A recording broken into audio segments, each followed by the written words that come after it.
What's going on, guys? Today is my 3-year anniversary on YouTube, and instead of just talking about the journey of YouTube and all the things that YouTube has brought me through, I thought I would share a little video and a little bit about what I know about being a Minecraft YouTuber. Now, I don't have the most subscribers, I don't have the highest view count, but after 3 years of playing this game and uploading videos on YouTube, I do know a few things, and to be honest, it's taken me that long probably to learn what I do know.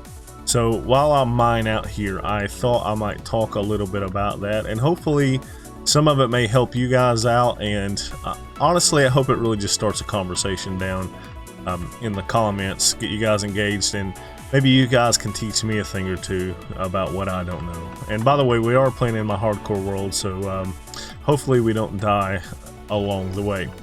So there are about 7 points that I thought about today while I was working, and I feel like if we discuss these 7 points, they'll probably bring some value to someone. And so one of the first things that I really thought about that changed my perspective about YouTube along the way and about playing Minecraft on YouTube was originally when I started uploading. So the first point is going to be that YouTube is a finesse game. You know, originally I had the idea in my head that uploading every single day and just recording some kind of piece of content along the way every day was going to help my channel grow and put me in front of people. But early on I realized exactly what the problem with that was, is that nobody knew who I was. I had no traction and nobody clicking on my videos, and therefore I was putting a lot of time into recording videos and putting them up for there to be nothing come about with it. So for probably the first 6 months and almost a year of my YouTube channel, I was producing video after video after video and getting no subscribers and no traction, and me being the determined person I was continued to do that along the way. And there is a question when it comes to YouTube and content and stuff like that about whether quantity or quality is better, and of course everybody says immediately that quality is better over quantity, and the truth of the matter is that I believe that even though it might seem a little bit backwards, that quantity turns into quality. And that doesn't mean that I think that every video you produce in your quantity phase is going to be quality. I don't think that at all. No, I don't think that at all. What I think is that in the quantity you learn how to be quality. And what that means is that the more you do, just practice makes perfect, basically. And the problem is that early on I took this practice makes perfect and content, putting it out, thinking that I was doing fine, and what I didn't realize was that it took me a while to understand that I wasn't learning from myself. So I would record, upload, make a thumbnail of some sort, and never even watch back the video. I would just upload it, I would hit refresh until I had 20 or 30 views, just trying to see if anybody was watching the video. And oh baby, lava there. And nobody was watching except for me. So eventually I started paying more and more attention and realized that well, it was really through getting with a group of other content creators that I could do better than what I was doing. I didn't know things. I was just completely ignorant of things. And over time I learned that finesse was the way to go.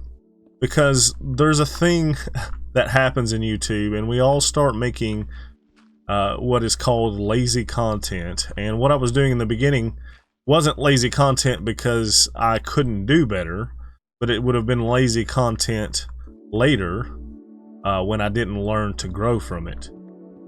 And which was what a lot of my, say, 600 and some odd videos early on was quote-unquote lazy content, because I wasn't growing and learning from it. But over time I did, at getting around other YouTubers And so that brings me to point number 2. Sort of. I'm not really finished with point 1 in the fact that finesse, what you have to do is get to the point where you are figuring out how much content you can put out that's quality and still hit a quantity mark to be consistent. And my idea these days of what is quality is not perfection. It's not perfection, but basically I watch back my videos, and if I get bored along the way, I cut something out. Or if it's just completely something unwatchable, I don't watch it, and then I start over. And there's nothing wrong with scrapping some content. Sometimes you can even reuse the stuff that you scrapped. There's nothing wrong with that. But the important thing is that we learn from what we're doing and make better choices along the way. Oh, I've started the the train here. Social spawning zombies. So yeah. So at some point, the 600 videos probably at this point should be more like 300, 100 a year, because that's what I feel like I would be capable of doing that is quality. And so what needs to happen early on is I do think that you need to produce and produce and produce, but to the point where you get comfortable on camera. But while you're doing that, you need to learn from your mistakes. And something that I wish I had been taught early on and nobody was telling me was that you have to look at your video, decide things that you don't like. Every episode that you upload, watch it back before it's uploaded in editing, watch it back when it's uploading, and figure out some things along the way that you really just do not like about it, and figure out how to make them better. Now, the fact is it doesn't matter how perfect or how hard you worked on a video, there's always going to be something that could be improved. And that's the goal you need to aim toward. Not perfection with this upload, but a better video today than what you made yesterday. You do that, your channel will start growing, I promise. Oh, whew, glad I've seen that.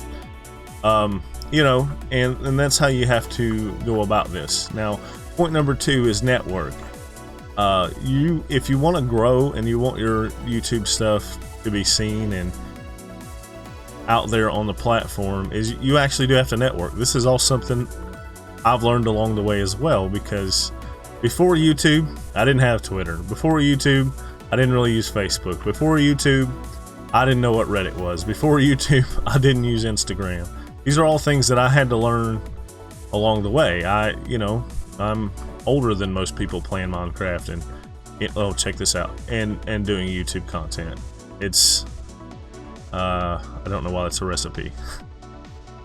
Oh, it's because I updated. I'm in 1.14.4 now.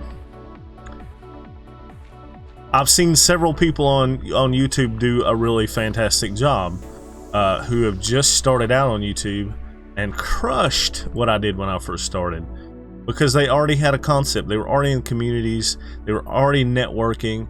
It was just something that came instinctively to them. And one of those people in particular was Avalar. And Avalar, not too many videos in, may have already passed 100 subscribers at this point. It took me a year. I had no clue about microphones or anything. These are all things that, or recording softwares, or what would be good. These things are all things you can learn by having friends who do this. And what I mean by, and it's not about going up to every YouTuber you see that's got a channel that you like the quality and just going, hey, what do you record with, and what microphone do you have? Like, become their friend, like, get to know them, comment on their videos, you know, show up when they're streaming, do all these different things. And the more value you add to their channel and what they're doing, the more likely when you go, I got a question, I'm fixing to start a YouTube channel, do you have any suggestions for me? And they will pour out every bit of information they have for you. Not only that, when you do make your first video, most likely those are the same people, the ones you've been supporting and networking with all this time, will be the same people that show up for you when you do. Just like, I'm proud of you, And I'm proud because we've had these conversations and you're finally taking that step to make your channel yourself, you know. And I think that's what's important about networking.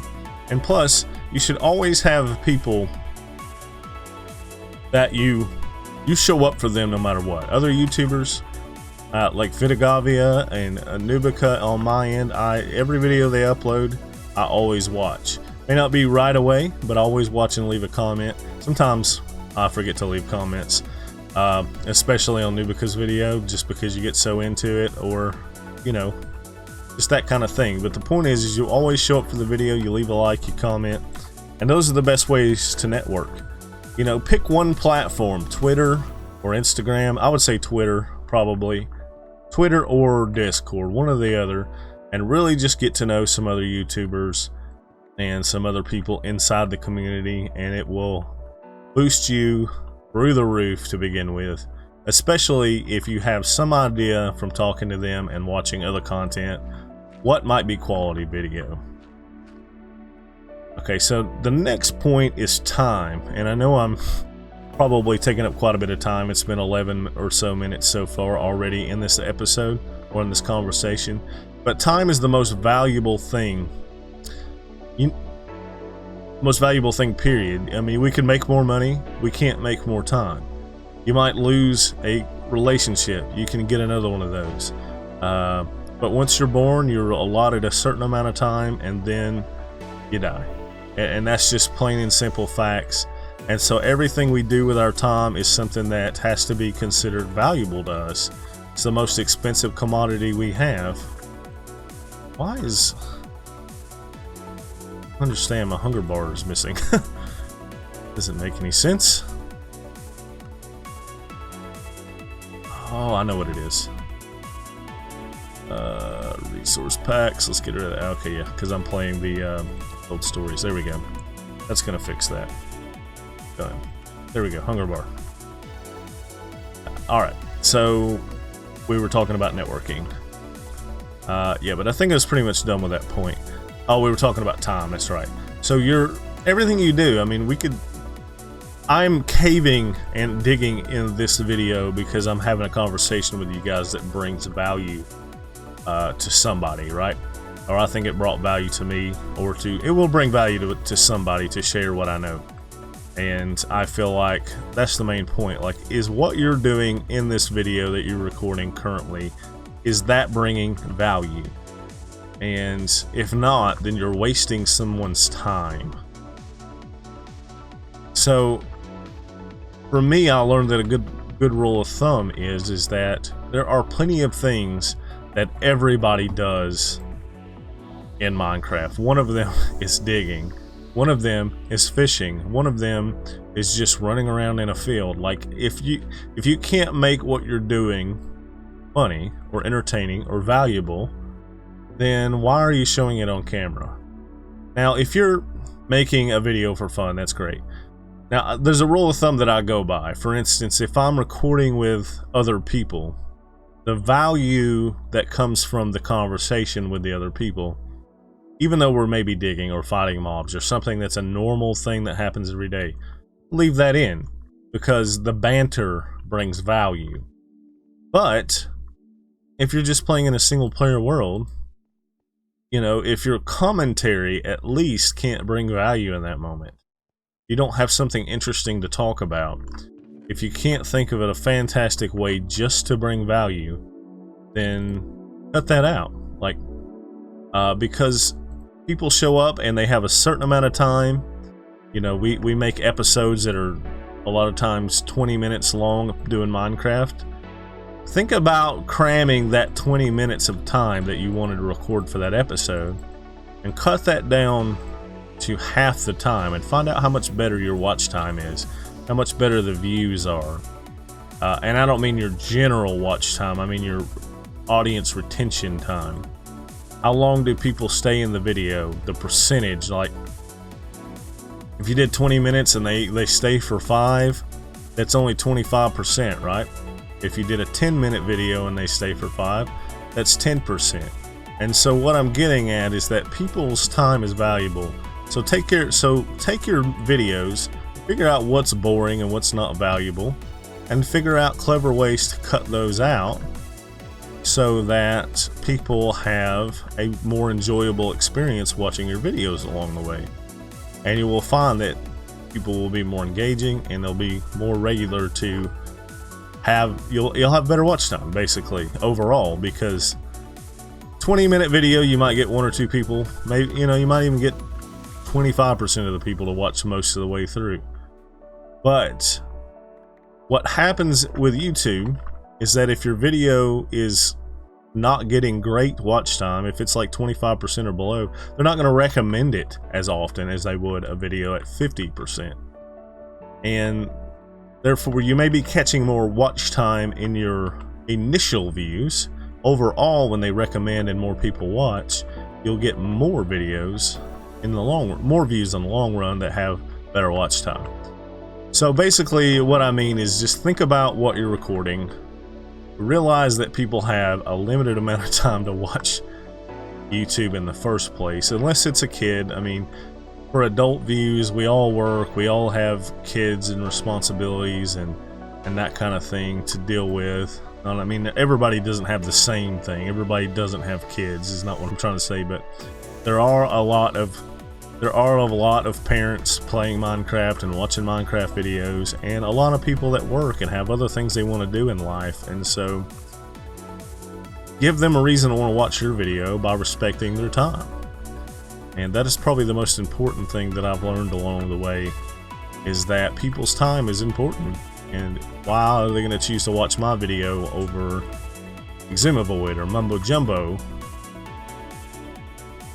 when I'm a small YouTuber? And that's because I bring them something that values their time by bringing them quality or content, so bringing them some value in the content. And that's something that I see a lot of smaller YouTubers don't have a grasp of. And that's no offense to anybody that I know or watch. I'm not calling out any names or pointing fingers, but I'm just saying in general. Another point that I've learned is recently my top viewed video is now a video that I did kind of on a goof. Was watching another friend on YouTube, and they were goofing around trying to figure out how to catch a dolphin and put it in an aquarium when 1.13 first came out.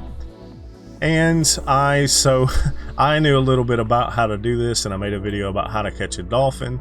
I didn't put a whole lot of effort into it, to be honest. It was pretty much just to get the attention of the people that were with him, because I knew they didn't know me yet. And now it's my most viewed video. I really didn't think anything of it, but it turned into something wonderful. So my point here is, if you have an idea, do it. Like, you know, it may not be something that you normally do, or you may be competing against somebody who else already does something. But if you're passionate about something, just do it. Like, worst case scenario, it turns out to be a flop, and who cares? You wasted a little bit of time, but you had some fun with an idea you were passionate about.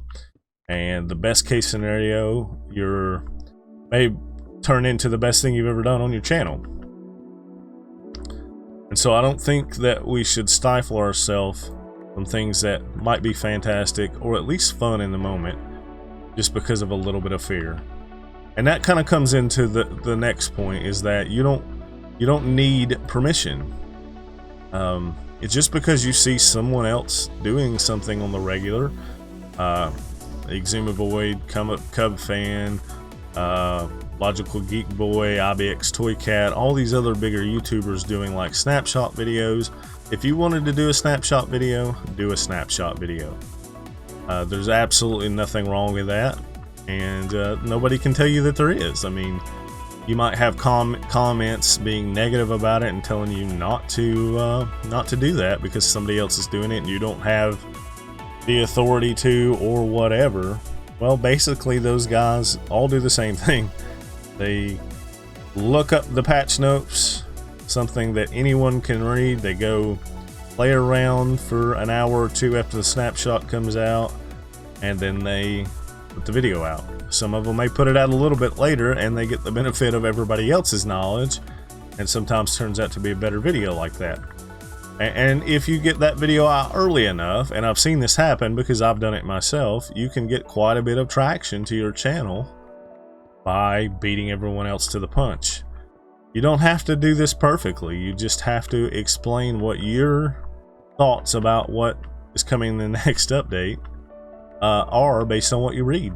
Give them the information, tell your thoughts, and sometimes beating the bigger YouTuber to the punch means that you get the views because you're already up there and people are searching for that.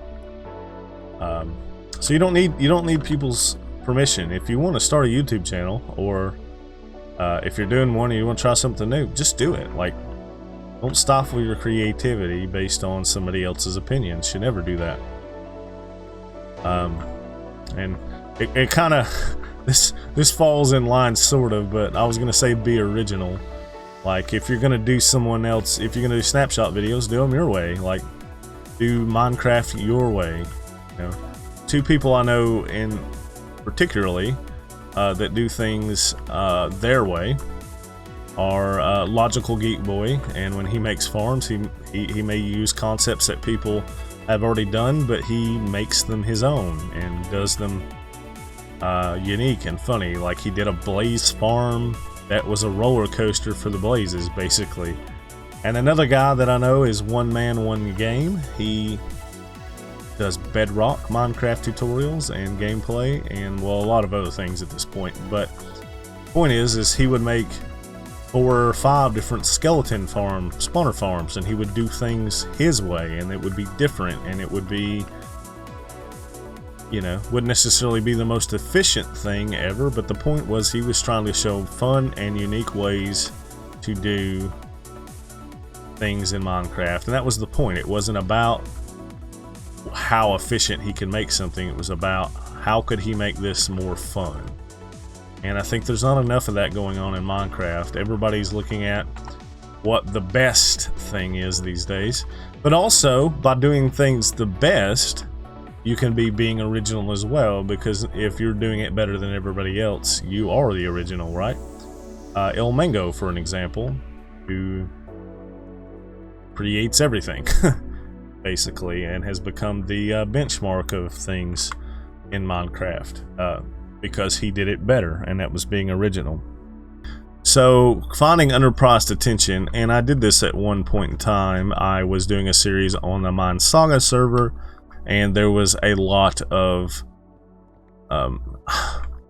under quality videos, I will say. It wasn't, pretty much there was some bad videos, like not stuff that I would want to watch. And everybody was just doing, oh, we're just going to do this giveaway if you come to my island and subscribe, and it was just basically trying to hack YouTube by giving away stuff on the server instead of actually bringing some value to people. And so I came on and titled and thumbnailed my stuff well, and did tutorial type videos and explained how things worked and how you could do certain things. And these are some of my best viewed videos because it was underpriced attention. Didn't cost me a whole lot, didn't have to put that much effort into them to make better videos than what other people were doing. And then again, that goes right back to the thing about being original, and being original sometimes means just being the best at what's being done.